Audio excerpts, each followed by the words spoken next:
Good morning. I am just checking in. This is a wellness check. I hope you all are doing great. I am continuing to document my journey as I go through grief.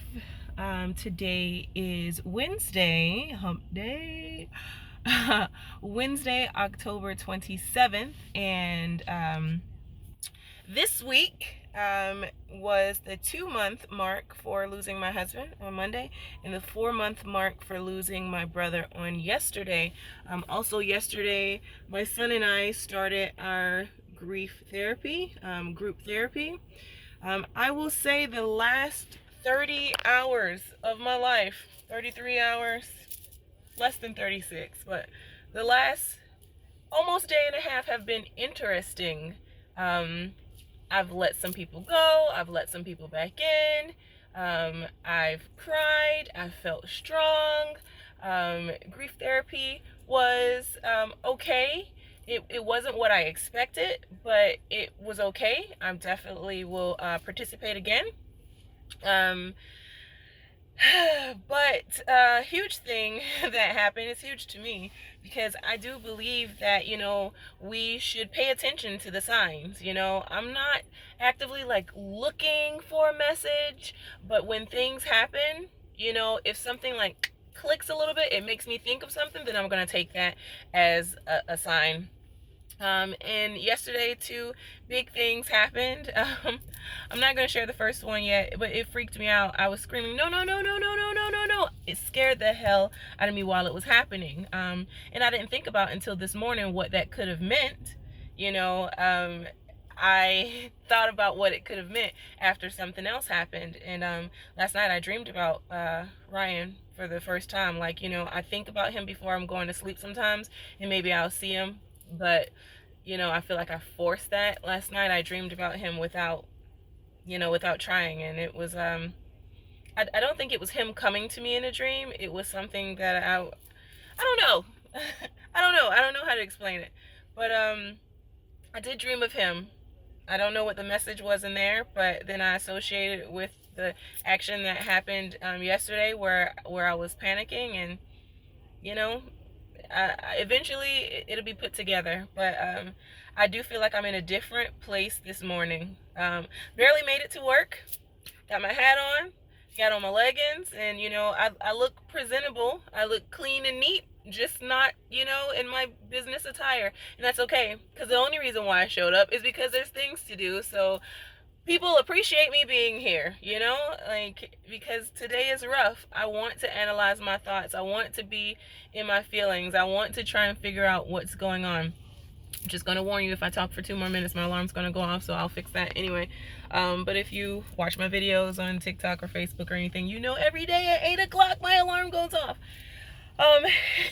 Anyway, I'm in a different place, and I'm not gonna say that's a good place. It's definitely not a bad place. It's a new place. It's a new place, and I am learning more about this grief. I'm learning more about myself. I know that I am the only person that is responsible for my happiness. I know that I am out here, with as much support as I get. I'm alone. I was born alone. I'm gonna die alone. I'm living alone with this. This is controlling everything. So my thoughts are super, super powerful. And whether I'm going to cry or not, I can put them in a box, Ryan and Rashad. I can put them in a box, and not think about them. And then sometimes they pop out, and I do think about them. It's so random, this roller coaster, I'm telling you, and in grief therapy last night, someone else mentioned a roller coaster, and I'm like, yeah, completely understand. But today I'm in a different place, and I'm even thinking about packing up his clothes, and that's huge. That's really huge, to literally put him in a box. But I woke up this morning and said, Sika, there's no power in those things. Ryan is not in those things, and that's huge for me. That's huge. I sleep with his ashes in the bed with me. He's right there on his side of the bed, laying on his pillow When I'm having a rough time, I hug on that urn, you know. That's enough. That's his symbol.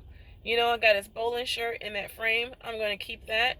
And, you know, his awards, I'm going to keep that. Or those. But, the shirts and the pants and the shoes hanging up in the closet, I washed all his clothes and folded them up and put them in drawers. That stuff I cannot hold on to because I'm holding on to them like he's gonna come back home and recover them, use them, put them on. But he's not. You know, you can't move forward if you're still holding on to the past. That's in anything. That's not just, you know, when you lose a loved one. You know, I've heard somebody say you can't open new doors with old keys. So true. Meaning you got to change some stuff. You know, you got to get a new set of keys, a new set of rules, a new set of habits, you know? I talked to a friend yesterday, and I had a good day yesterday. I don't know if it was the thought of starting the grief counseling that changed everything. I don't know. But right before I had to leave work, you know, to get, you know, Trey and I left so we can get settled for the counseling. But right before I left, like, my whole mood just, I was sad, you know, I was really, really sad. And we got to the car and I started crying in the car, and then my friend called me, and you know, I was telling him, like, I don't know what happened, because he's like, what happened? And I don't know what happened. Something triggered me, and then I thought about it, and I was like, I was frustrated. I was frustrated at work. I was getting overwhelmed, and my routine is broken. He said, well, what's your routine? My routine is when I get frustrated like this, you know, there's someone I can talk to. There's a Ryan that I can talk to, you know, and I call him and I tell him what's going on, and he typically is like, don't worry about it, leave work, I'm taking care of things, I'm cooking, whatever. And I go home and he hugs me, and I can just vent. And you know, Ryan made everything better. He made everything better, and I don't have that anymore. And so my friend, he said, you gotta get a new routine. He's like, every time he's like, you're gonna get frustrated. When you get frustrated, you are going to you can't think about what you used to do to get past that frustration, because it's going to hurt like this every time. You need to think about what you're going to do, you know, when it comes to this frustration. And you know, something so simple, but you know, maybe I didn't think about it, but seriously, you know, I get frustrated, and then I think about how Ryan used to fix it, and then I get upset that he can't fix it anymore. So stop thinking about that. How am I going to deal with it now? Because, you know, the frustration is going to happen. I'm going to be overwhelmed. I'm going to be stacked with tasks that I'm going to have to figure out. And I can figure it out. You know, usually I just have that moment and then I move forward. But what do I do in that moment? What do I do, you know, in that moment when I'm frustrated? I got to come up with a new plan. That's in everything in life, you know. Something changes, you got to keep moving with it. And you know, I listened to Snoop on the Breakfast Club morning show this morning, and you know, he just lost his mom, and you know, just hearing him talk about how she would have wanted him to move forward, keep moving, and you know, keep doing what makes him happy. It was like, okay, these last 30 hours, like all these signs, what happened yesterday that freaked me out, you know, me, you know, getting to that place where I was crying, and my friend, you know, putting that in me, you know, same thing that Ryan has said to me about other things that we've dealt with, about changing the routine, moving forward. I had my friend say that to me, so that maybe that was Ryan speaking through him. And then, you know, the grief counseling, and then the dream, and then listening to Snoop this morning about his mom. Like, I am in a different place today. I'm in a different place today. You know, grief is taking me to the next level, whatever that level is, but I'm ready for it all. Ready for it all. So that's where I am. I don't understand the point of the message today, but keep moving. That's the point. If you want a takeaway, the takeaway is keep moving. You know, and just be here for it all. I'm here for each of the moments. I'm here for every moment. I'm just here for it.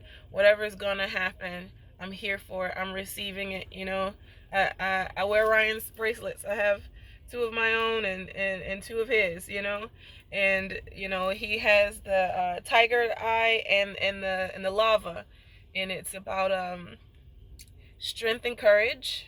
You know, that was one of his bracelets that I wear now. And then one of them was about protection. And I wear that now. And, you know, I even feel like I'll tell you a story later when we both got the bracelets. And, you know, there was a reason behind that because now I wear them and they need to be reminders to me. So he's with me. He's with me all the time. So I'm here for it all. Anyway, I hope that me talking it out, you know, someone can relate to what I'm going through. I hope that it helps someone. You know, it's definitely helping me to process these things, to go through these things. So I hope that I'm helping someone in me talking and you know, knowing that someone else is dealing with the same thing that you're dealing with, and you know, reach out to me. Let's talk to each other, you know, and help each other through it. I love you all. Love you, love you, love you. Thank you for listening to me and letting me rant and letting me vent and letting me get it out. I'm gonna get out of this truck now. Talking to you from Ryan's truck, like always. I feel him here. Got my St. Louis hat on, you know. I feel him here. Hell, I might even move to St. Louis. I don't know. I just want to feel him everywhere. But I do know I need to take some steps to let pieces of him go, and that's the only reason or the only way that I'm going to be able to grow. So anyway, I love you all. Love you, love you, love you. Have a super wonderful day. Stay positive and be strong. Bye.